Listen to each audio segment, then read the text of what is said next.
Au cœur des jungles emmêlées d'Amérique centrale, bien avant le Wi-Fi, les cafés branchés et la télé-réalité, de petites communautés agricoles étaient occupées à inventer la civilisation. Imaginez des familles défrichant des parcelles de forêt denses, en transpirant comme des marathoniens, plantant du maïs, des haricots et des courges, le menu combo ultime de l'Antiquité. Ces cultures n'étaient pas seulement de la nourriture, c'était leur destin.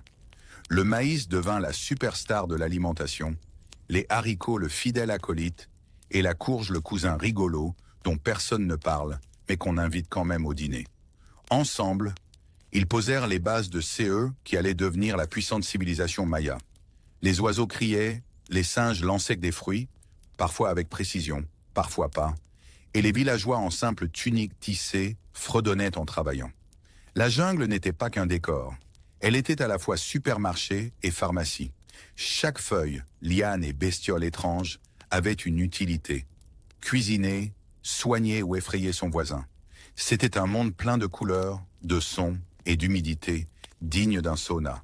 Et de CES, début modeste, avec des pieds boueux et des mains calleuses, furent semées les graines d'une des civilisations les plus éblouissantes de l'histoire.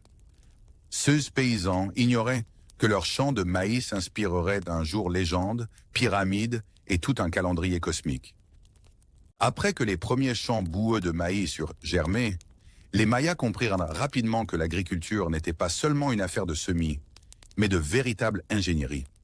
Imaginez des collines qui semblaient impossibles à cultiver, et pourtant ils les taillèrent dans d'immenses escaliers, non pas pour une fête dansante, mais pour faire pousser de la nourriture. Ces champs en terrasse étaient l'équivalent antique des routeurs Wi-Fi. Ils maintenaient toute la communauté connectée et nourrie. L'eau était soigneusement dirigée à travers des canaux, chaque goutte comptant comme avec une grand-mère économe.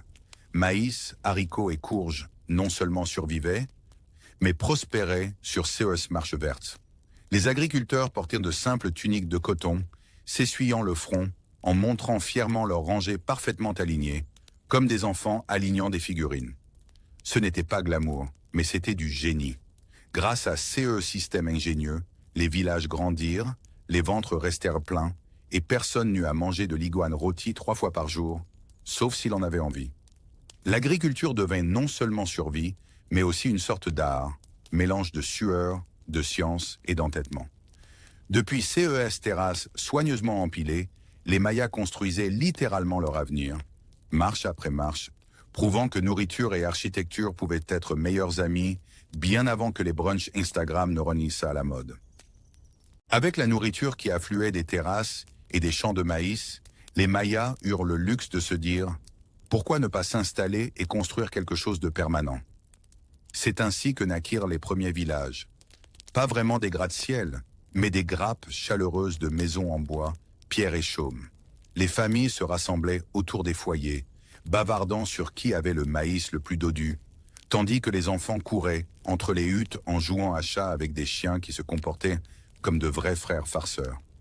La vie tournait autour des liens familiaux, grand-mère racontant des histoires qui ressemblaient étrangement à des avertissements, oncles exhibant leur talent de chasseurs et parfois revenant bredouilles, et voisins passant avec autant de naturel que si les murs n'existaient pas. La communauté n'était pas seulement une question de survie, c'était une scène de vie sociale, où la coopération était la monnaie reine. Si une famille construisait un toit, tout le monde participait, en partie par solidarité, en partie parce qu'emprunter l'échelle du voisin était plus simple que d'en fabriquer une soi-même. Peu à peu, CES Grappes devinrent des villages organisés, avec des sentiers reliant les maisons, des espaces communs pour les rituels, et un rythme de vie qui mélangeait travail et rire. Ce qui commença comme des huttes dispersées devint le plan d'une civilisation. Travail d'équipe, bavardage et beaucoup de maïs au menu. À mesure que les villages s'animaient de bavardage et de tortillas de maïs, les Mayas se mirèrent vers le ciel pour trouver des réponses. Ils remarquèrent que le soleil, la lune et les étoiles n'étaient pas de simples décorations, mais de gigantesques horloges cosmiques. Quand le soleil brûlait trop fort, ils priaient pour la pluie. Quand le tonnerre grondait, ils imaginaient les dieux en train de se lancer des noix de coco dans les nuages. Les fermiers ne plantaient pas seulement des graines, ils plantaient aussi des prières, espérant que Tcheak, le dieu de la pluie, ne parte pas en vacances. Les rituels devinrent des événements communautaires. Les familles se rassemblaient autour des feux, offrant nourriture, sang et parfois une poule qui, manifestement, n'avait pas levé la main pour se porter volontaire. Les prêtres, coiffés de spectaculaires parures de plumes, agitèrent de l'encens, paraissant à la fois sages et légèrement étourdis par toute cette fumée. Tout le monde croyait que les saisons étaient plus que de la météo. Elles étaient les humeurs des dieux, changeantes comme celles des adolescents. Cette foi liait les gens à la nature si étroitement que même récolter du maïs semblait faire partie d'un pacte cosmique. Les humains nourrissent les dieux. Les dieux nourrissent les humains. C'était un système de troc spirituel où chacun espérait avoir fait la meilleure affaire. Ainsi, sous la canopée de la jungle, la vie quotidienne n'était pas seulement agriculture ou commérage, mais une performance sacrée avec les dieux comme public VIP. Avec des fermes prospères, des villages animés et des dieux officiellement inscrits comme invités VIP à chaque rituel, les Mayas préparaient sans le savoir la scène pour quelque chose de bien plus grand. C'est eux qui avaient commencé comme des huttes familiales et des champs de maïs commençaient à ressembler étrangement à l'ébauche d'un plan de civilisation. La coopération se transforma en organisation, les rituels en institutions, et CES, fermiers aux pieds boueux, étaient désormais des pionniers posant les fondations des royaumes. Le système de troc du type tu m'aide avec mon toit, je partage mes tamales, évolua lentement en autorité politique. Où certaines familles s'élevèrent en tant que dirigeants, non pas seulement parce qu'elles avaient des huttes plus grandes, mais parce qu'elles avaient convaincu tout le monde que les dieux les avaient sur la ligne directe. Les rires autour des feux et le travail collectif dans les champs se transformèrent peu à peu en quelque chose de sérieux. Alliances, traditions et structures de pouvoir. Et bien que personne n'imaginait encore d'immenses pyramides, les graines étaient déjà là, attendant que des générations les arrosent de sueur, de foi et, à l'occasion, d'un sacrifice sanglant. Ces débuts modestes n'étaient pas que des astuces de survie. C'était le prologue d'un empire qui émerveillerait un jour le monde. En bref, le maïs n'était pas seulement un dîner, c'était un destin. Et les Mayas étaient sur le point d'écrire l'histoire à chaque récolte. Après que les villages eurent poussé comme des champignons dans la jungle, les Mayas décidèrent de passer au niveau supérieur. Pourquoi se contenter d'un village quand on peut avoir une cité-État? Ce n'étaient pas de simples villages agrandis. C'étaient les cœurs battants de la politique, de la religion et de l'économie. Imaginez des places animées où les marchands vendaient des fèves de cacao comme s'il s'agissait de bitcoin en or. Des prêtres chantant si fort qu'on se demandait si les dieux n'avaient pas réclamé des bouchons d'oreilles, et des dirigeants paradant comme si leur cape de plume était la dernière tendance mode. Chaque cité-État était comme une marque à part entière, avec logos, inscription, mascotte, dieu, et campagne de communication infinie gravée dans la pierre des stèles. La vie s'organisait autour de CES Centre. Les fermiers apportèrent de la nourriture, les artisans des objets, les guerriers de la force et les prêtres de la fumée, beaucoup de fumée. Aux yeux des étrangers, elles pouvaient ressembler à des fourmilières chaotiques. Mais pour les Mayas, c'étaient des pôles soigneusement orchestrés où pouvoir, foi et commerce s'entrechoquaient en feux d'artifice quotidien. Et comme les villes modernes, elles rivalisaient d'influence, chacune convaincue d'être le centre ultime de l'univers. En vérité, ces cités-États étaient la scène sur laquelle s'écrirait l'histoire maya, bruyante, colorée et parfois un peu enfumée. Si les cités-États étaient les étoiles du monde maya, certaines brillaient plus que d'autres.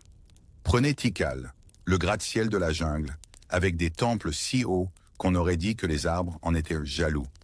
Puis il y avait Calakmul, l'éternelle frénémie de Tikal, toujours en train d'essayer de le surpasser en guerre, en alliance et en capes de plumes plus chics les unes que les autres. Copan, quant à elle, était la geek de l'art, célèbre pour SES sculptures époustouflantes et SES stèles qui ressemblaient à des bandes dessinées antiques. Et n'oublions pas Palanque, la diva stylée du groupe, avec SES palais élégant et son flair architectural qui criait « Regardez-moi, je suis fabuleuse ». Chacune de CES cités-États avait sa propre personnalité. Tikal était le dur, Calakmul le rival, Copan l'artiste et Palenque la reine du drame. Ensemble, elles créèrent un feuilleton politique aux intrigues plus épaisses que la pâte d'un tamal. Les gens commerçaient, se battaient, faisaient la paix, puis la rompaient à nouveau plus vite qu'on ne pouvait griller une fève de cacao. CE n'étaient pas seulement des villes, c'étaient des lieux de célébrité du monde antique, essayant constamment de se surpasser tout en écrivant l'histoire dans la pierre. Et honnêtement, CE drame rendait la vie tout sauf ennuyeuse. Derrière chaque cité-État glamour se tenait un roi, Lajao, à la fois politicien, prêtre et coach motivationnel, qui prenait son rôle très au sérieux et très théâtralement. Imaginez-le traversant la place avec une coiffe de plumes plus haute qu'un panier de basket, tandis que tout le monde chuchotait « Oula, ça doit être inconfortable les jours de vent ». Lajao n'était pas seulement là pour poser, il veillait à CE que les impôts soient collectés, parfois en fèves de cacao, parfois en travail, que les guerres soient menées au bon moment et que les dieux reçoivent leur offrande régulière afin d'éviter des crises cosmiques. Il était la colle qui tenait la société ensemble. L'homme capable de bénir une récolte le matin, de mener les guerriers à midi et d'animer une cérémonie de sacrifice sanglant le soir. Le peuple le voyait à la fois comme roi et comme opérateur divin de hotline. L'intermédiaire capable d'appeler les dieux pour obtenir des prévisions météo. Mais avec de grands pouvoirs venaient de grands stress, surtout lorsque les cités-États voisines relançaient des drames. Pourtant, Lajao prospérait grâce aux cérémonies, aux spectacles et à la croyance que, tant qu'il avait l'air fabuleux et que le maïs continuait à arriver, l'univers resterait en équilibre. Si vous pensiez que les rois mayas passaient toute la journée à parader dans leurs coiffes de plumes fabuleuses, détrompez-vous. Le vrai divertissement était leur drame politique constant. Les cités-États n'étaient pas isolées. Elles étaient comme des parents à une réunion de famille sans fin, parfois en train de s'embrasser, parfois de se lancer des tamals. Une semaine, Tikal et Calakmul pouvaient sceller une alliance par un mariage royal, souriant pour l'équivalent antique d'un selfie de mariage gravé dans la pierre. La semaine suivante, ils étaient en guerre, des soldats se peignant le visage, lançant des cris de bataille et regrettant probablement d'avoir sauté la journée jambe. Les alliances étaient aussi capricieuses que la météo. L'ami d'aujourd'hui pouvait devenir l'ennemi juré de demain, et inversement. Les ambassadeurs se précipitaient entre les villes avec des cadeaux de cacao et de jade, essayant désespérément d'empêcher les rois de transformer une insulte mineure en guerre totale. Pendant ce temps, les simples paysans soupiraient, sans doute, se demandant pourquoi leurs dirigeants ne pouvaient pas régler leurs différends avec un jeu de balles plutôt qu'avec des armées. Ces toiles d'araignée d'alliance et de rivalité n'étaient pas seulement du chaos. Elles étaient le carburant qui maintenait le monde maya dynamique, bruyant et jamais en manque de drame. Honnêtement, si Netflix avait existé à l'époque, le feuilleton politique maya aurait été un carton. Bien sûr, le monde maya n'était pas dirigé uniquement par les rois. Derrière Lajao se tenait tout un casting digne d'une émission de télé-réalité. Les nobles paradaient comme des invités VIP, couverts de bijoux en jade, veillant à CE que tout le monde remarque leur coiffe sophistiquée. Les prêtres étaient les metteurs en scène dramatiques, agitant des encensoirs et insistant sur le fait que les dieux avaient en besoin d'un autre sacrifice de sang, de préférence celui de quelqu'un d'autre. Puis venaient les guerriers, les muscles de la cité-État, paradant avec des visages peints et des boucliers emplumés, comme s'ils passaient une audition pour le rôle de plus intimidant. Chaque groupe avait son rôle, mais aussi son ego. Les nobles organisaient des fêtes pour se montrer, les prêtres répandaient de la fumée pour paraître mystiques, et les guerriers lançaient des lances pour prouver leur utilité. Ensemble, ils faisaient tourner la machine de la cité-État, comme des rouages dans un moteur très bruyant et très coloré. Et même s'ils prétendaient tous servir les dieux et le peuple, soyons honnêtes, la moitié du temps, ils rivalisaient simplement pour savoir qui paraissait le plus important sur la place.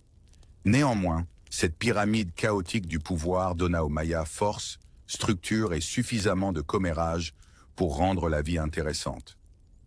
À ce stade, les Mayas n'étaient plus satisfaits des villages, des cités-États ou même des défilés de mode emplumés.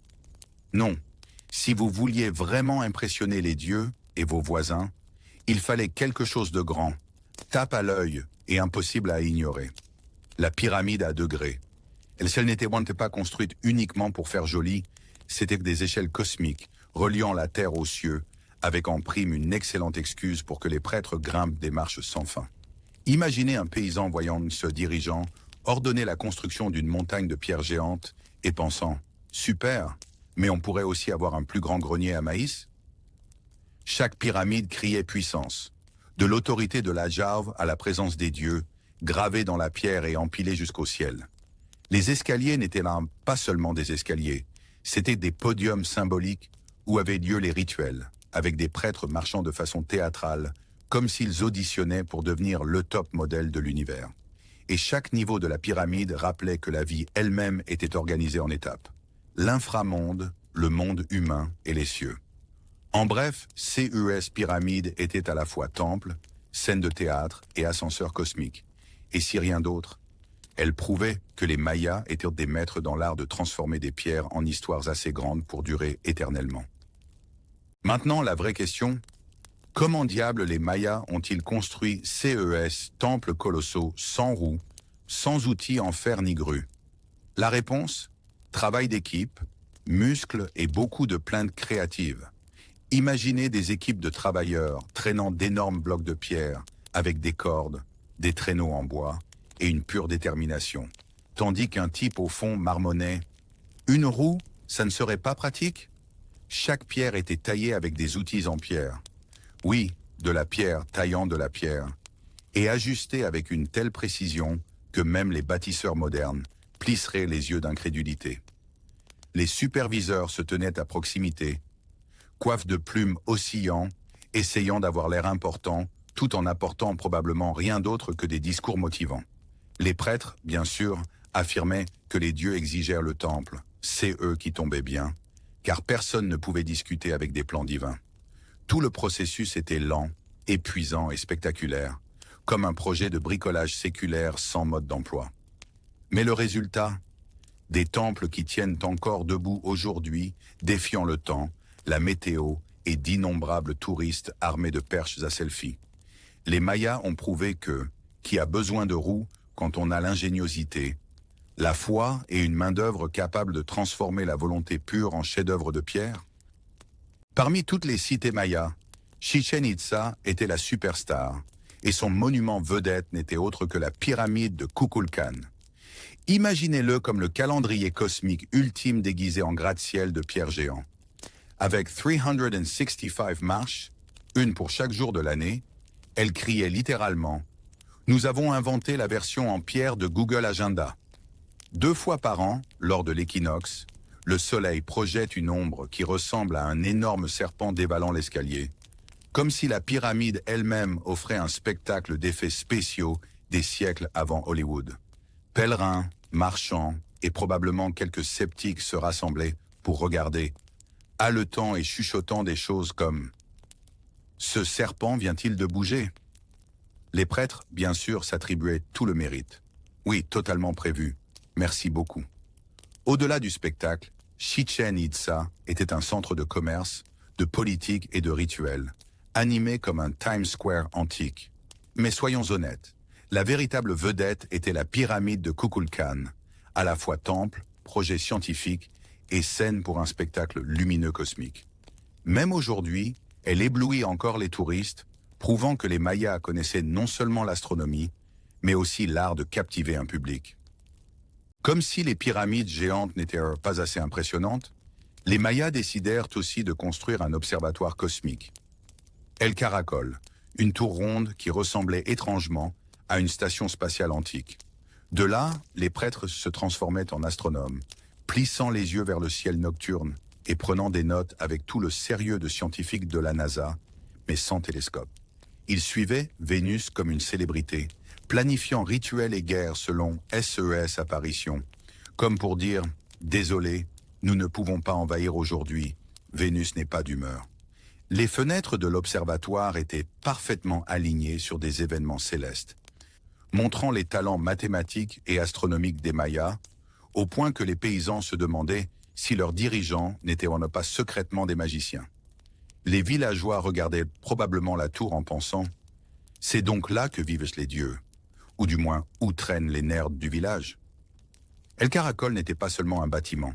C'était la preuve que les Mayas n'étaient pas seulement des fermiers, des guerriers ou des artistes. Ils étaient aussi des comptables cosmiques, transformant le ciel en un immense calendrier. Et tandis que la plupart s'inquiétaient des récoltes de maïs, CES, observateur du ciel, prédisait les éclipses, prouvant que les Mayas avaient dès les yeux tournés bien au-delà de la canopée de la jungle. Et si les pyramides et les observatoires n'étaient pas suffisants pour impressionner, les Mayas en ont rajouté avec leur art, des sculptures et monuments si détaillés que l'on s'attend presque à CE que les figures de pierre nous fassent un clin d'œil. Chaque mur, stèle et encadrement de portes de temple était comme une bande dessinée antique, remplie de dieux, de rois, de batailles et de suffisamment de drames pour rivaliser avec un soap-opéra moderne. Les guerriers étaient gravés en pleine bataille, avec des poses si dramatiques qu'ils semblaient prêts à auditionner pour un film d'action. Les prêtres étaient sculptés avec des robes élaborées et des couronnes de plumes, figées pour toujours en pleine incantation, tandis que des gens ordinaires apparaissaient parfois dans l'art, ressemblant étrangement à des figurants de fond. Certaines sculptures représentaient même des rituels sanglants avec une telle précision qu'on pourrait presque entendre les villageois murmurer « Eh bien, ça a vite dégénéré ». Le mystère réside dans l'incroyable niveau de détail, des ciseaux en pierre créant des œuvres plus fines que CE que de nombreux outils en métal auraient pu réaliser. Aujourd'hui encore, les chercheurs se grattent la tête. Les artistes mayas étaient-ils simplement d'une patience infinie ou disposaient-ils de techniques secrètes perdues avec le temps? Quoi qu'il en soit, le résultat est époustouflant. Des monuments de pierre qui parlent, plaisantent et parfois vous fixent à travers les siècles, prouvant que les Mayas avaient l'humour et la grandeur gravés dans leurs os. Si vous pensiez qu'un ou deux dieux suffisaient pour gérer l'univers, les Mayas auraient gentiment répondu que non. Leur panthéon était une véritable troupe cosmique, chacun avec SES bizarrerie. Tout en haut se trouvait Itzamna, le sage dieu créateur, qui dirigeait l'univers comme un PDG avec des réunions sans fin. Puis venait Ixchel, déesse de la lune, de l'accouchement et de la médecine, une multitâche si surchargée qu'elle ferait pâlir les mamans modernes. Sha'ak, le dieu de la pluie, était le roi du drame, brandissant sa hache de foudre chaque fois qu'il avait soif au nom des récoltes. Et bien sûr Kukulkan, le serpent à plumes, qui se faufilait à la fois dans les mythes et les pyramides, la véritable vedette avec SES écailles et plumes assorties. Pour les Mayas, CES Dieu n'était donc pas lointain. Il faisait partie de la vie quotidienne. Blâmé quand il pleuvait trop, loué quand le maïs poussait haut, et probablement accusé du coin de l'œil quand quelqu'un se cognait un orteil. C'était un soap-opéra divin où chaque divinité avait un rôle principal, et les humains devaient vous les contenter avec des rituels, des prières et le poulet occasionnel qui, clairement, ne s'était pas porté volontaire. En bref, les Mayas vivaient dans un monde où le divin n'était jamais ennuyeux, toujours coloré et parfois un peu lunatique. Pour les Mayas, le ciel n'était pas seulement un joli décor lumineux, c'était un gigantesque emploi du temps cosmique et le manquer revenait à oublier l'anniversaire de sa mère. Le Soleil, la Lune et surtout Vénus étaient traités comme des chronométreurs VIP, réglant le rythme de l'agriculture, des rituels et même des guerres. Si Vénus se levait au mauvais endroit, les batailles étaient reportées, car personne ne voulait se battre quand l'univers était de mauvaise humeur.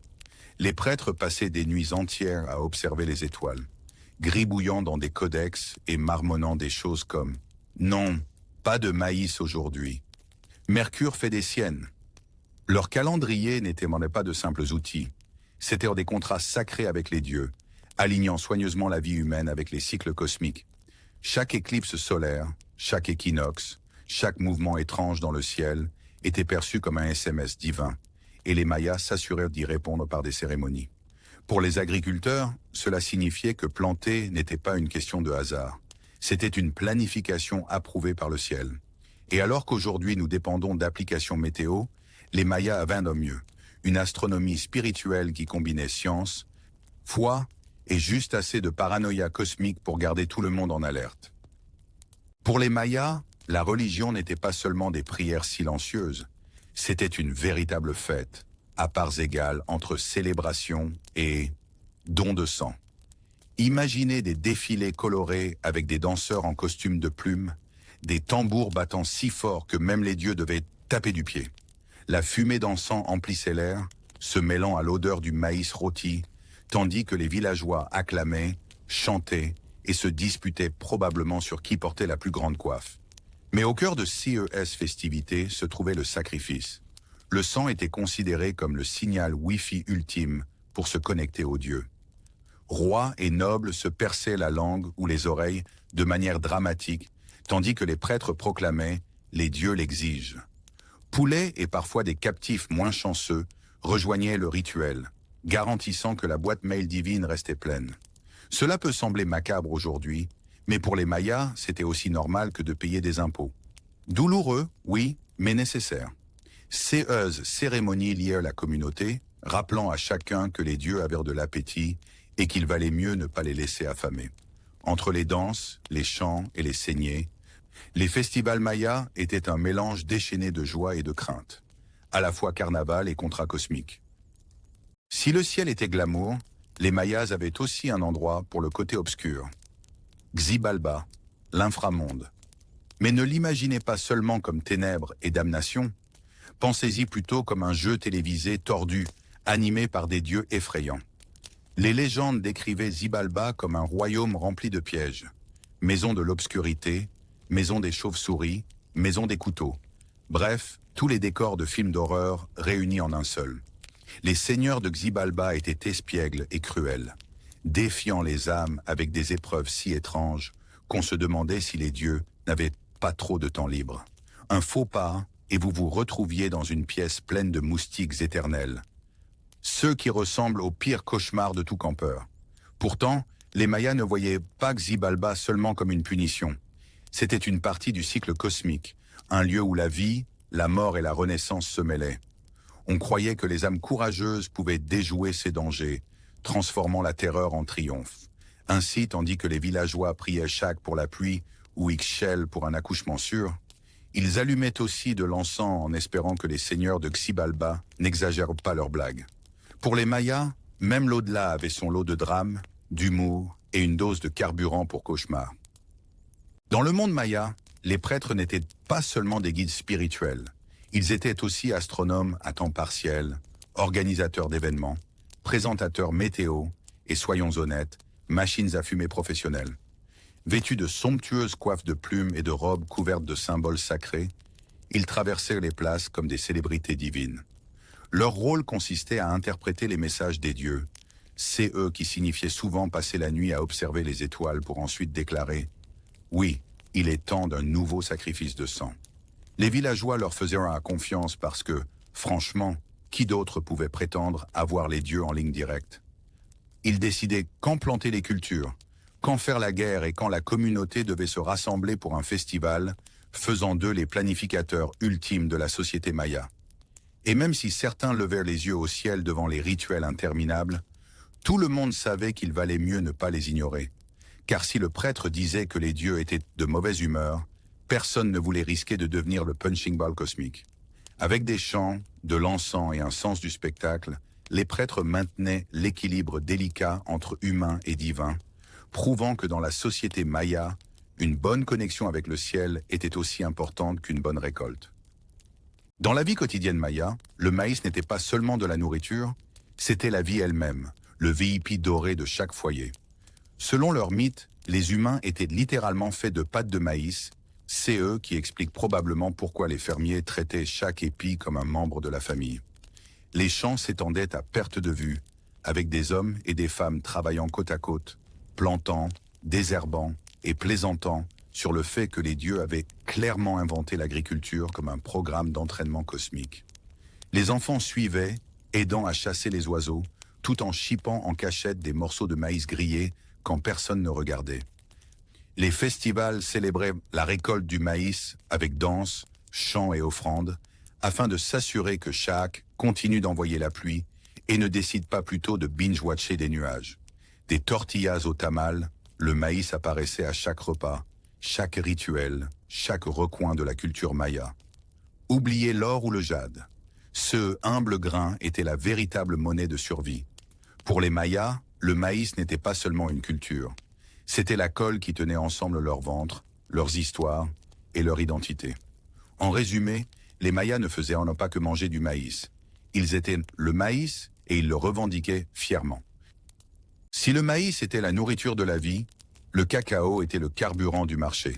La version maya à la fois de l'argent et du café du matin. Entrez dans une place animée et vous verriez des commerçants marchander des fèves de cacao comme des courtiers de Wall Street, sauf avec plus de plumes et moins de paperasse. Une bourse de cacao pouvait vous acheter un lapin, un tissu tissé ou, si vous vouliez faire chic, un bijou en jade brillant. Bien sûr, tout le monde devait résister à la tentation de boire SRS bénéfice, car le chocolat chaud était considéré comme une boisson de luxe digne des nobles et des guerriers. Les marchés n'étaient pas seulement des lieux de commerce. C'étaient aussi des carrefours sociaux où les commérages circulaient plus vite que les marchandises. Des femmes en robes colorées montraient des textiles tissés, les potiers exposaient des vases en argile avec un sens du spectacle, et les marchands se vantaient que leurs fèves de cacao étaient clairement plus fraîches que celles de Tikal. Même les musiciens participaient, battant des rythmes pour attirer les clients vers leurs étals. Pour les Mayas, faire du shopping n'était jamais ennuyeux. C'était à la fois du commerce, du carnaval et une économie caféinée. Et tandis qu'aujourd'hui nous passons nos cartes de crédit, les Mayas faisaient teinter leurs bourses de cacao, prouvant que l'argent pousse vraiment sur les arbres. Si le marché sentait le cacao, alors les cuisines mayas sentaient le pur bonheur. Leur cuisine était un délicieux mélange de praticité et de créativité, prouvant que même les anciens savaient bien manger. Les tortillas étaient la star quotidienne. Plates, chaudes et parfaites pour envelopper n'importe quoi. Des haricots au dindon rôti. Les tamales, petits paquets de pâtes de maïs cuits à la vapeur dans des feuilles, étaient en gros la lunchbox du monde maya. Portable, savoureux et probablement la cause de nombreuses disputes entre frères et sœurs sur qui avait dû le plus gros. Et puis il y avait le chocolat, servi comme une boisson amère et mousseuse, épicée au piment, l'équivalent antique d'une boisson énergétique qui faisait aussi office d'article de luxe. Les nobles le sirotaient comme du grand vin, tandis que les gens du commun rêvaient du jour où ils pourraient s'offrir une tasse. Les repas n'étaient pas seulement de la nourriture. C'étaient des événements sociaux, avec des familles réunies autour du feu, partageant nourriture, histoire et rire. De la humble tortilla à la noble tasse de chocolat, la culture culinaire maya prouvait que de bons repas pouvaient remplir à la fois les ventres et les esprits. Et franchement, qui n'échangerait pas une pièce d'or contre un tamal chaud un jour de pluie? Si vous pensez que les défilés de mode sont des inventions modernes, les Mayas riraient poliment. Leur quotidien était rempli de couleurs et de styles, transformant chaque place en podium. Les hommes portaient des tuniques et des capes en coton, tandis que les femmes brillaient dans des huipiles brodés de motifs audacieux, prouvant que la géométrie n'était pas réservée aux cours de maths. Les bijoux étaient partout, perles de jade, colliers de coquillages et énormes boucles d'oreilles en obsidienne qui captaient probablement les signaux radio des dieux. Les rituels de beauté allaient au-delà des vêtements. Les parents modelaient avec amour le crâne de leur bébé en pentes élégantes et leur donnaient les yeux légèrement croisés parce que c'était considéré comme chic. Imaginez des enfants grandissant avec des parents disant « Chérie, ne bouge pas, je retouche ton front ». Les nobles poussaient la mode à l'extrême avec des coiffes plus hautes que celui qui les portait, rendant chaque porte un défi quotidien. Pendant ces temps, les fermiers et artisans restaient pratiques mais toujours colorés, parce que pourquoi pas? Pour les Mayas, s'habiller n'était pas vanité, c'était identité, spiritualité et un brin de rivalité élégante. Chaque tenue murmurait au monde « Oui, je peux cultiver du maïs, mais en ayant l'air fabuleux ». En matière de divertissement, les Mayas ne se contentaient pas de simples jeux de société. Ils inventèrent le poc-tapoc, un jeu de balle si intense qu'il faisait passer le football pour un pique-nique. Les joueurs devaient maintenir en mouvement une lourde balle en caoutchouc, mais voilà le piège. Pas de mains, pas de pieds, seulement les hanches, les coudes et les genoux. Imaginez les entraînements. Non, ne la frappe pas avec le pied, utilise ta hanche comme il faut. Les terrains étaient d'immenses arènes de pierre où la foule acclamait avec frénésie, transformant chaque match en un mélange de sport, de rituels et de drames communautaires. Pour les nobles, les jeux étaient parfois liés à des cérémonies religieuses, avec des résultats d'importance cosmique. Pour les villageois, c'était du pur divertissement, avec paris, vantardises et peut-être un peu de trash talk. Et quand ils ne regardaient pas le poc-tapoc, les Mayas adorèrent la musique. Flûtes, tambours, hochets et trompettes de coquillages emplissaient l'air pendant les festivals, donnant à chaque rue des allures de parade. Ensemble, le jeu et la musique créaient une culture où joie et rituel dansaient main dans la main. Qu'ils transpirent sur le terrain ou se balancent au rythme des tambours, les Mayas prouvaient qu'ils savaient mélanger devoir sacré et plaisir. Avant que les émojis ne règnent sur nos téléphones, les Mayas étaient déjà maîtres dans l'art de transformer des images en mots. Leur système d'écriture hiéroglyphique ressemblait à un mélange entre une galerie d'art et un puzzle, avec des centaines de signes représentant des sons, des objets et des idées entières. Imaginez essayer d'écrire une liste de courses où chaque article est un petit dessin. Maïs, haricots, courges devient soudain une fresque murale. Les scribes gravaient et peignaient CES glyphes sur la pierre.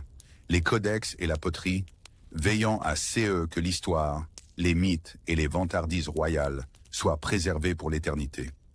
Bien sûr, des siècles plus tard, les chercheurs modernes durent jouer au jeu ultime du déchiffrement, plissant les yeux devant les glyphes et débattant pour savoir si un symbole signifiait roi, jaguar ou peut-être juste ne touchait pas à pot. Pendant longtemps, l'écriture sembla un code indéchiffrable, jusqu'à que des découvertes au XXe siècle révèlent que les glyphes mayas combinaient son phonétique et images. Soudain, leurs mots reprirent vie, des récits de dieux, de dynasties et même de blagues quotidiennes refirent surface après des siècles de silence. Les Mayas prouvèrent que bien avant les mêmes, l'humanité aimait déjà transformer des images en histoire, un glyphe à la fois. Dans le grand théâtre de la société maya, les scribes étaient les rockstars méconnus, à la fois historiens, conteurs et magiciens de la plume. Assis avec leur codex en papier d'écorce ou ciselant la pierre, ils transformaient ragots royaux, mythes épiques et calculs cosmiques en élégants hiéroglyphes. Imaginez un roi entrant en bataille, puis imaginez le scribe notant « Sa Majesté a totalement assuré aujourd'hui ». The Scribe n'enregistrait pas seulement des faits, il façonnait l'héritage, décidant quelle victoire serait retenue et quelle défaite embarrassante disparaîtrait discrètement. Les nobles comptaient sur eux comme les politiciens modernes comptent sur leurs rédacteurs de discours, car chaque glyphe était à la fois propagande et poésie.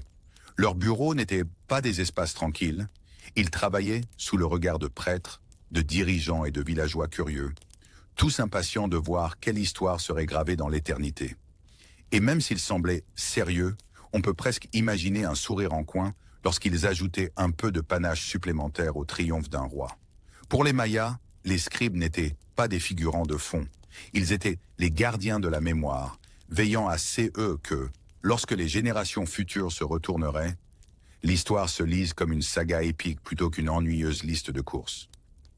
Bien avant que les astronomes modernes ne construisent de gigantesques télescopes, les Mayas étaient déjà des passionnés du ciel avec un don pour la précision. Utilisant seulement leurs yeux, des observatoires et une patience infinie, ils suivaient les mouvements du Soleil, de la Lune et des planètes avec une telle exactitude qu'ils pouvaient prédire des éclipses solaires des siècles à l'avance. Imaginez un prêtre annonçant « Ne paniquez pas, le Soleil disparaîtra exactement à midi. » Et oui, c'est moi qui l'ai prévu. Leurs calculs étaient si précis que les scientifiques modernes s'émerveillent encore de la proximité avec les chiffres astronomiques actuels. Ils utilisaient CES, données cosmiques, non seulement pour l'agriculture, mais aussi pour décider quand organiser de grandes fêtes, ou comme nous pourrions l'appeler, une planification divine des festivités. Pour eux, le ciel était une immense horloge cosmique, battant en motifs que seuls les observateurs les plus assidus pouvaient déchiffrer. Et tandis qu'aujourd'hui nous comptons sur des applis pour savoir quand aura lieu la prochaine éclipse, les Mayas avaient de mieux. Une civilisation entière d'observateurs du ciel qui traitait l'astronomie comme à la fois science et spectacle. Le résultat, un mélange de mathématiques, de foi et de mise en scène qui donnait au cosmos l'air d'une performance de quartier. Si vous pensez qu'il est difficile de gérer un calendrier, les Mayas en avaient 3. et ils réussissaient à les jongler sans rater un seul anniversaire. D'abord venait le Ab, un calendrier solaire de 365 jours, parfait pour l'agriculture et savoir quand récolter le maïs sans deviner. Ensuite, il y avait le Tzolkin, un calendrier sacré de 260 jours, utilisé par les prêtres pour les rituels, le nom des bébés, et probablement pour choisir l'équivalent cosmique d'un numéro porte-bonheur de loterie. Enfin, le compte long, une immense chronologie qui s'étendait sur des siècles, rendant nos résolutions de Nouvel An ridiculement à court terme. Ensemble, CE calendrier fonctionnait comme un Rubik's Cube cosmique, imbriquant cycles de jours, mois et ères.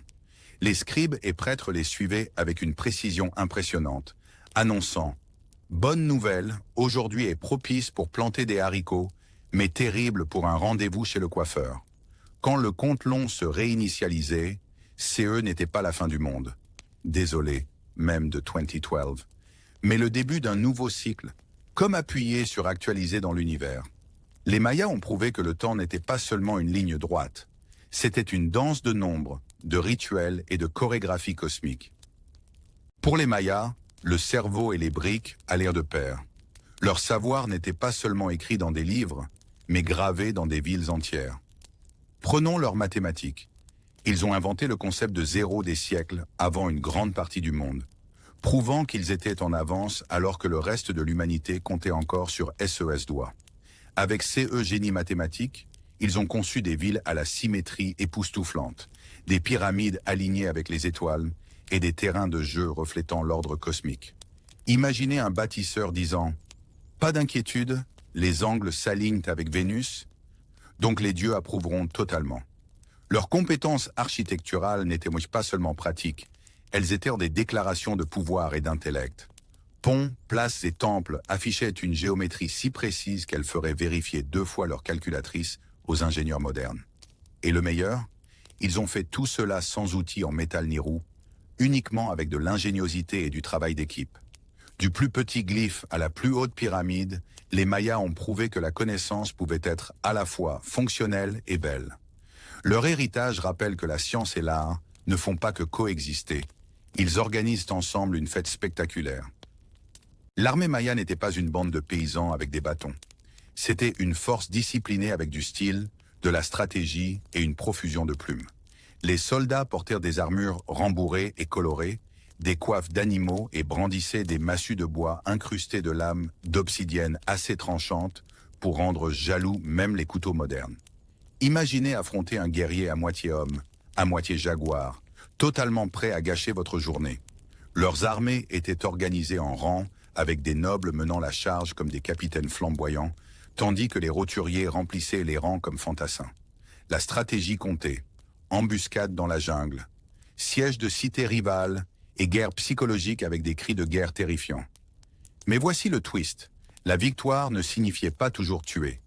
Capturer des ennemis vivants était souvent plus important, car CES prisonniers devenaient des sacrifices rituels de premier choix de retour au pays. Ainsi, le champ de bataille était à moitié combat, à moitié recrutement pour les dieux. Entre les uniformes emplumés, les armes en obsidienne et les tactiques spectaculaires, les Mayas ont transformé la guerre en un jeu mortel et un devoir sacré.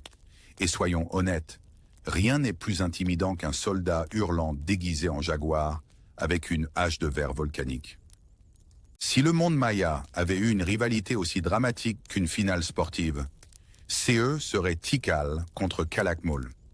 CES, 2 superpuissances de la jungle, se sont battues si souvent que les historiens plaisantent en disant qu'elles avaient besoin d'abonnements saisonniers pour leur guerre. Tikal, avec SES pyramide imposante et son ambition plus grande que SES place, s'affrontait sans cesse avec Calakmul, le voisin rusé qui semblait toujours avoir une alliance supplémentaire dans sa manche. Les batailles n'étaient pas seulement une question de territoire, c'était une question de prestige, car rien ne dit « c'est moi le patron », comme ramener des nobles rivaux enchaînés à la maison. Imaginez des guerriers prenant d'assaut des temples tandis que les scribes rédigeaient déjà les inscriptions de victoire. Aujourd'hui, nous avons totalement dominé Calakmul. Encore. Bien sûr, le va-et-vient était intense. Parfois Tikal gagnait, parfois Calakmul ripostait, donnant à la rivalité l'allure d'une partie d'échecs sans fin jouée avec des vies humaines. Les alliances changeaient comme le sable, avec de petites cités prenant parti, puis le regrettant plus tard. Pour les Mayas, CES guerre n'était pas seulement une question de survie, elles étaient du théâtre, de la fierté et des droits cosmiques de se vanter. En bref, Tikal contre Calakmul, c'était moins il était une fois et plus à suivre. Pour les Mayas, aller en guerre n'était pas seulement une question de terres ou de pouvoir, c'était une façon d'impressionner les dieux et de donner au roi des raisons de se vanter. Les captifs n'étaient pas pris uniquement pour remplir des prisons. Ils étaient ramenés à la maison comme des trophées vivants, destinés au sacrifice rituel. Imaginez un roi se vantant. Voyez ce type, c'était un prince.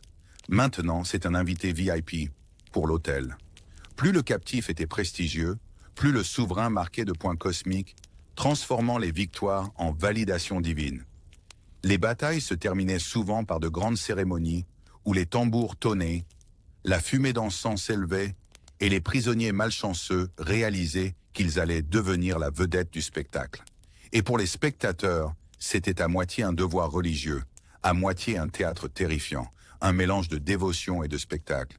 Pour les Mayas, le sang n'était pas seulement la vie, c'était le carburant sacré qui faisait tourner l'univers, comme l'huile d'un moteur cosmique. Ainsi, lorsque les rois menaient leurs armées, ils n'étaient pas seulement des généraux, ils étaient les producteurs du drame rituel ultime, avec le champ de bataille comme scène et les dieux comme spectateurs. Toutes les rencontres mayas ne se terminaient pas avec des lames d'obsidienne. Parfois, elles se concluaient avec des fèves de cacao et des miroirs d'obsidienne échangés au-delà des frontières. Le commerce avec Teotihuacan et d'autres civilisations transformait les marchés animés en conférences internationales, mais avec plus de plumes et moins de PowerPoint. Imaginez un marchand maya marchandant pour du jade, tandis que son homologue de Teotihuacan insiste pour ajouter quelques plumes d'oiseaux exotiques en bonus. Ces échanges ne concernaient pas seulement des objets, ils concernaient le prestige, la politique et l'art de se montrer. Un roi qui sécurisait des importations d'obsidienne pouvait se vanter d'armes plus solides, tandis qu'un autre qui ramenait des plumes colorées de Quetzal pouvait parader comme le souverain le mieux habillé de la galaxie. Et n'oublions pas le cacao, la fève qui servait à la fois de monnaie et de kit de démarrage pour chocolat chaud. La diplomatie ressemblait souvent davantage à un immense marché, où les alliances se scellaient avec des cadeaux plutôt qu'avec des signatures. En bref, le commerce n'était pas simplement du business. C'était la façon pour les Mayas de dire au monde « Nous avons du style, nous avons des connexions, et oui, notre chocolat est meilleur que le vôtre. » Pour les Mayas, tous les conflits ne se réglaient pas avec des massues d'obsidienne. Parfois, ils se résolvaient avec des cloches de mariage, enfin, l'équivalent ancien. Les mariages politiques étaient les traités de paix ultimes où les rois offraient leurs filles comme alliance vivante. Imaginez une grande cérémonie. Des nobles en robes à plumes sourient, raides, tandis que la mariée pense « Super, maintenant je suis le traité ». Ces unions n'avaient pas grand-chose à voir avec l'amour. Spoiler, il n'y en avait souvent pas beaucoup. Elles servaient à sécuriser les routes commerciales, garantir des alliés et s'assurer que les voisins ne débarquent pas avec une armée la semaine suivante. Un mariage royal pouvait unir deux puissantes cités ou au moins retarder leur querelle inévitable de quelques décennies. Les cadeaux affluaient, des festins étaient organisés et tout le monde applaudissait, même si certains murmuraient sûrement « Voyons combien de temps ça va durer ». En fin de compte, la diplomatie matrimoniale était un pari. Parfois, elle créait des âges d'or de coopération. Parfois, elle ne donnait au roi que de nouveaux beaux-parents avec qui se disputer. Dans tous les séas, les Mayas ont transformé le mariage en un coup politique d'échiquier, prouvant que l'amour peut être aveugle, mais la diplomatie garde toujours un œil ouvert. La période classique des Mayas, 25900 April G d'Odash-C, était comme leur mixtape de l'âge d'or, rempli de tous les succès. Des villes comme Tikal, Palenque et Copan n'étaient pas de simples établissements. C'étaient des mégacentres débordant de temples, de places et de pyramides qui rendaient les voisins jaloux. Imaginez marcher dans Tikal à son apogée, des scribes écrivant frénétiquement, des marchands négociant des fèves de cacao, des guerriers paradant en armure de plumes et des prêtres réglant les rituels avec la précision de DJs cosmiques. Les populations grimpaient à des dizaines de milliers, faisant de CES ville les New York de la jungle.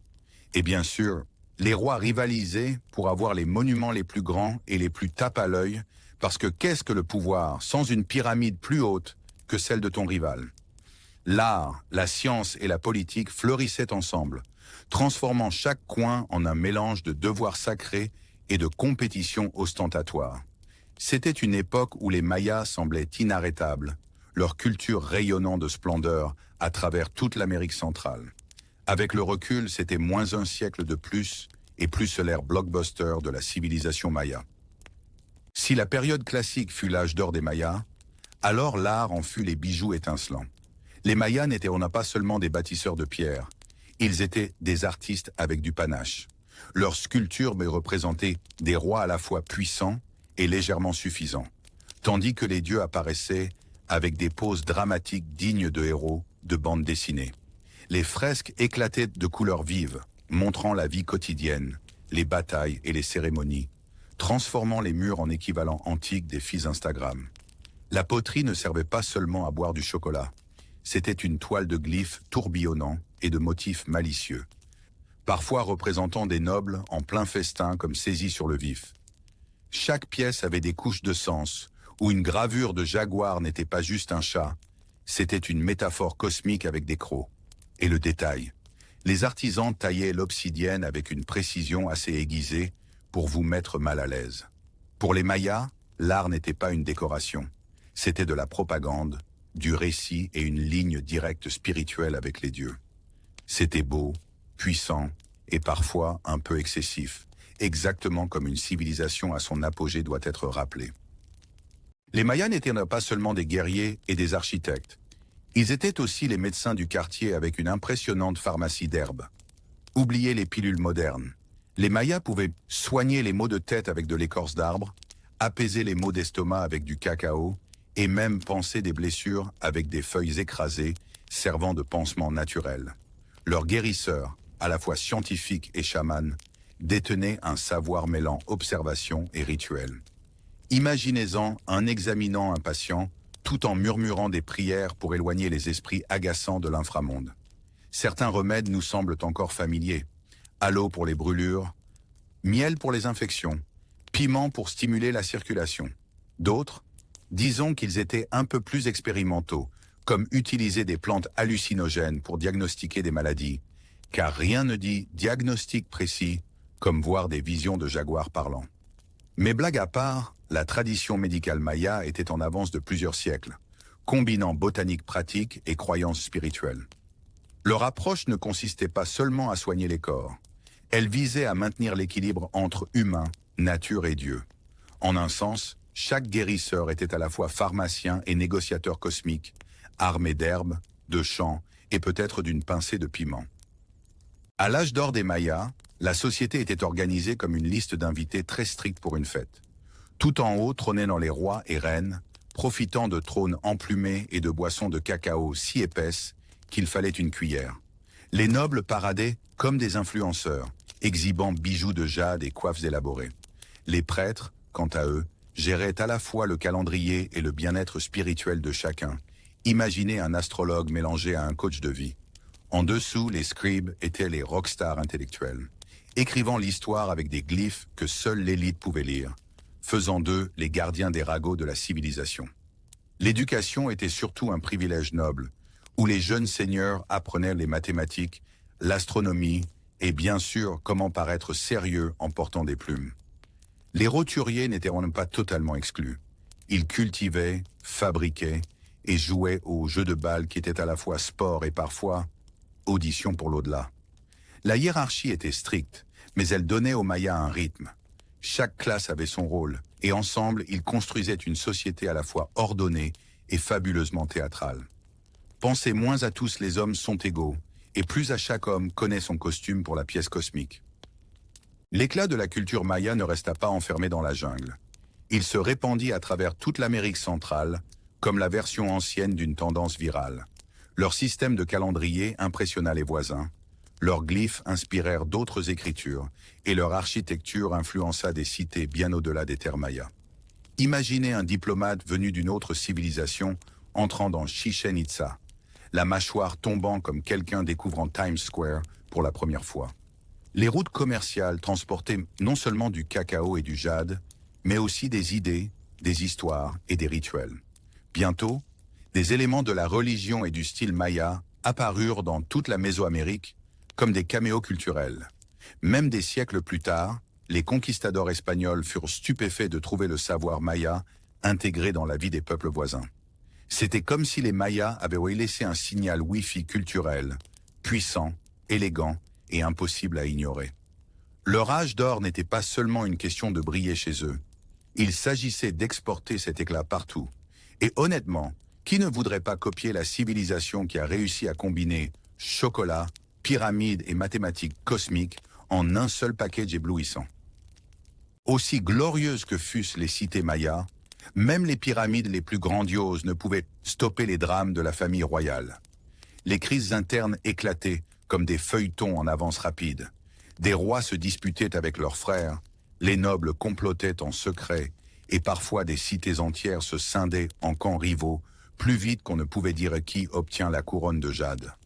Les coups d'État et soulèvements devinrent si fréquents qu'un visiteur aurait pu se demander si le palais avait des portes tournantes. Les citoyens, autrefois impressionnés par des souverains divins, commencèrent à douter que ces rois emplumés soient des dieux ou simplement des fauteurs de troubles très coûteux. Les armées marchaient non seulement contre des ennemis extérieurs, mais aussi contre des voisins et même d'anciens alliés à l'intérieur des murs. Résultat, un chaos sans fin, avec des dirigeants trop occupés à se chamailler pour savoir qui aurait le trône le plus luxueux, au point de ne pas remarquer que l'Empire vacillait. Les conflits internes n'affaiblirent pas seulement politiquement les Mayas, ils épuisèrent leurs ressources, divisèrent leur loyauté et donnèrent à leurs rivaux bien des raisons de rire. En résumé, le puissant empire commença à trébucher sur ses propres sandales, prouvant que parfois la plus grande menace n'est pas hors des murs, mais assise directement sur le trône. Comme si le drame du palais ne suffisait pas, la nature décida d'en rajouter. Les Mayas furent confrontés au changement climatique sous forme de longues sécheresses obstinées, comme si le ciel avait annulé l'abonnement à la saison des pluies. Les rivières rétrécissaient, les récoltes se fanaient, et les paysans fixaient leurs champs de maïs desséchés avec des airs de sérieusement. Encore, sans pluie régulière, le fameux régime à base de maïs se transforma en crise à base de maïs. Les greniers se vidaient plus vite que les ragots au marché, et les communautés commencèrent à souffrir de famine. Les prêtres essayèrent tous les rituels possibles, offrant des sacrifices et chantant sous un soleil brûlant. Mais les nuages refusaient obstinément d'apparaître. L'agriculture, autrefois fondement de la puissance maya, s'effondrait désormais comme des tortillas rassis. Les familles abandonnaient les champs, les commerçants perdirent des affaires, et les rois, censés contrôler les cieux, perdaient leur crédibilité aussi vite que les rivières s'asséchaient. La plaisanterie de la nature fut impitoyable. Ce qui avait autrefois été des terres fertiles devint des champs de poussière. En résumé, les puissants mayas se retrouvèrent dans une bataille qu'ils ne pouvaient pas gagner contre les prévisions météo. Alors que les sécheresses s'éternisaient et que les querelles politiques épuisaient les énergies, un autre problème surgit. Beaucoup trop de gens et pas assez de ressources. Le cœur du monde maya débordait, avec des villes bondées comme un marché en pleine fête. Les fermes atteignaient leurs limites, les forêts étaient abattues plus vite qu'elles ne pouvaient repousser, et le gibier commençait à disparaître, comme s'il avait entendu la cloche du dîner une fois de trop.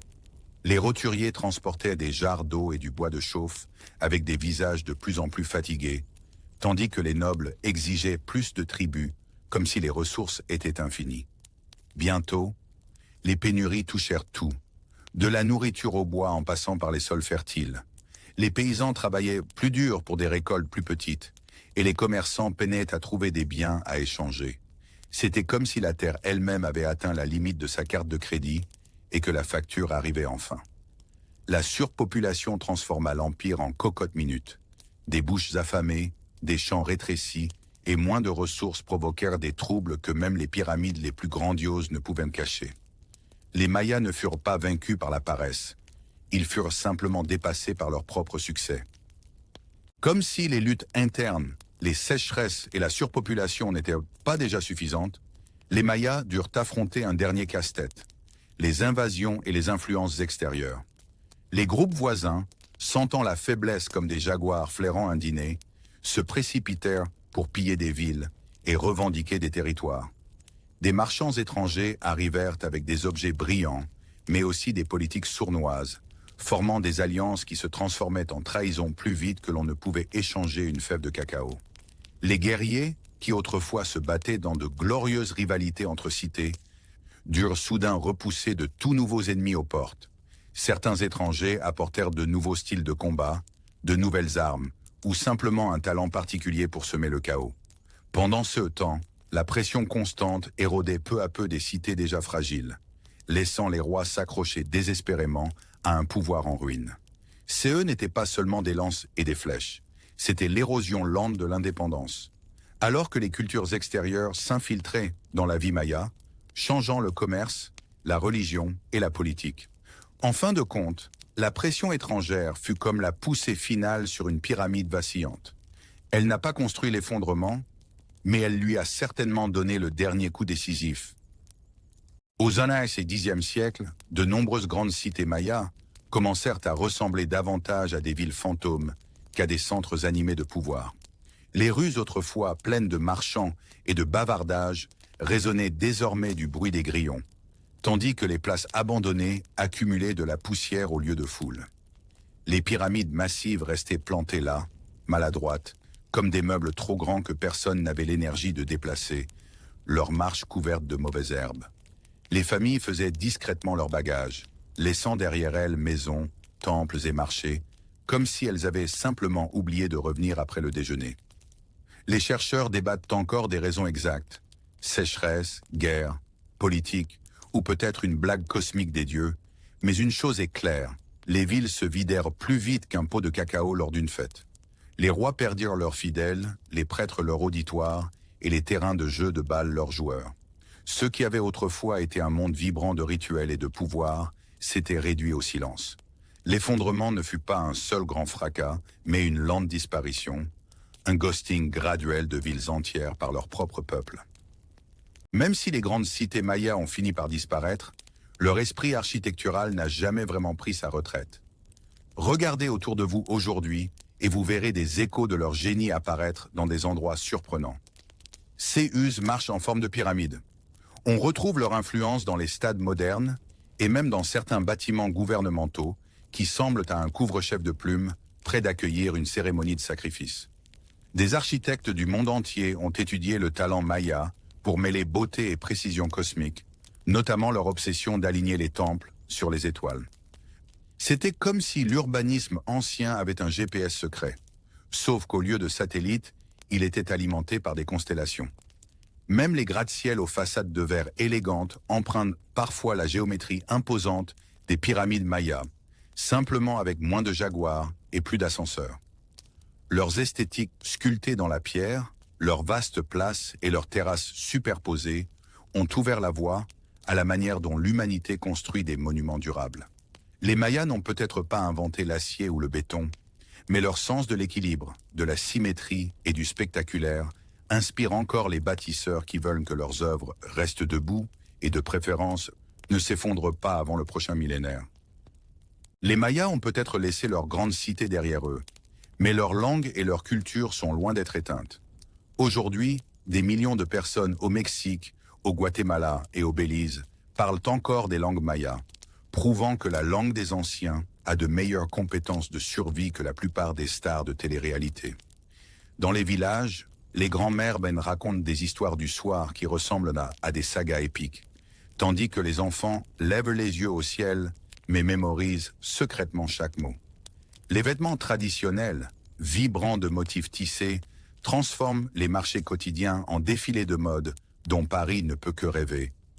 Les festivals continuent de vibrer de musique, de danse et de rituels qui donneraient envie aux plus sérieux des historiens de rejoindre la conga. Et n'oublions pas la nourriture. Les bien-aimés tamales et les boissons chocolatées ne sont pas seulement des encas. Ces sont des machines à remonter le temps comestible, reliant les familles modernes à leurs ancêtres. Malgré des siècles de colonisation et de pression culturelle, le monde maya refuse de disparaître. Il s'adapte, mêlant l'ancien au nouveau, nous rappelant que l'héritage peut être à la fois ancien et bien vivant. Si Indiana Jones avait eu une carte de fidélité aérienne, le monde maya l'aurait épuisé depuis longtemps.